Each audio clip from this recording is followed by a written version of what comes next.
Next है muscle tissue. जितना भी मसल रहता है वो बना रहता है लॉन्ग सिलिंड्रिकल फाइबर से, जो कि अरेंज्ड रहता है पैरेलली। एंड ये जो फाइबर रहता है ये कंपोजिट रहता है फाइट फिब्रिल्स से, जिसको कि बोलते हैं मायोफिब्रिल्स।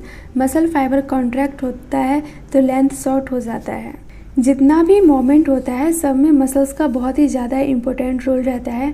मसल जो होता है ये 3 टाइप्स का होता है, skeletal, smooth and cardiac. First दिया गया है स्केलेटल मसल। स्केलेटल मसल जो रहता है ये क्लोजली अटैच रहता है स्केलेटल बोन से।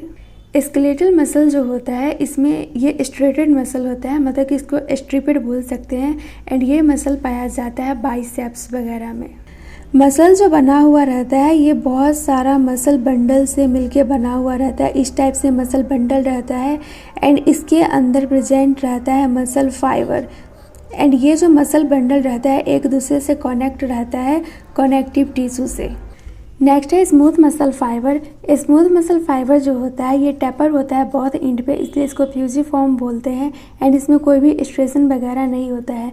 इसके पास भी सेल जंक्शन होता है एंड इसमें भी कनेक्टिव टिश्यू शीथ प्रेजेंट रहता है। स्मूथ मसल जो रहता है ये इंटरनल ऑर्गन के वॉल में रहता है, जैसे कि ब्लड वेसल्स, स्टोमक, इंटेस्टाइन वगैरह हो गया, ये सब में स्मूथ मसल रहता है।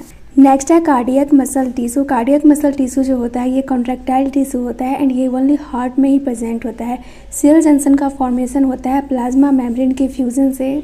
नेक्स्ट है कम्युनिकेशन जंक्शन, जिसको कि बोलते हैं इंटरकलेटेड डिस्क। ये जो होता है ये फ्यूज़न के वजह से बनता है एंड ये फ्यूज़न से क्या होता है कि अगर एक सेल कॉन्ट्रैक्ट होता है तो एनोदर सेल जो रहता है उसके आसपास वो भी कॉन्ट्रैक्ट हो जाता है, क्योंकि कार्डियक मसल वर्क करता है एज ए यूनिट। यहाँ पे देख सकते हैं दिया गया जंक्शन बिटवीन एडजेसेंट सेल को ही बोलते हैं इंटरकलेटेड डिस्क। यहाँ पर फिगर दिया गया है मसल टिश्यू का। फर्स्ट है स्केलेटल मसल टिश्यू, जिसको कि स्ट्रेटेड बोलते हैं।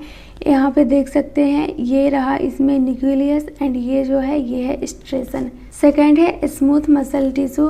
स्मूथ मसल टिश्यू में भी देख सकते हैं यहाँ पे न्यूक्लियस है बट यहाँ पे कोई भी स्ट्रेशन वगैरह नहीं है। थर्ड है कार्डियक मसल टिश्यू, तो यहाँ पे इसमें स्ट्रेशन भी है, न्यूक्लियस भी प्रेजेंट है एंड ये जंक्शन है बिटवीन एडजेसेंट सेल्स एंड ये जो जंक्शन है इसको इंटरकलेटेड डिस्क भी बोलते हैं। नेक्स्ट है न्यूरल टिश्यू।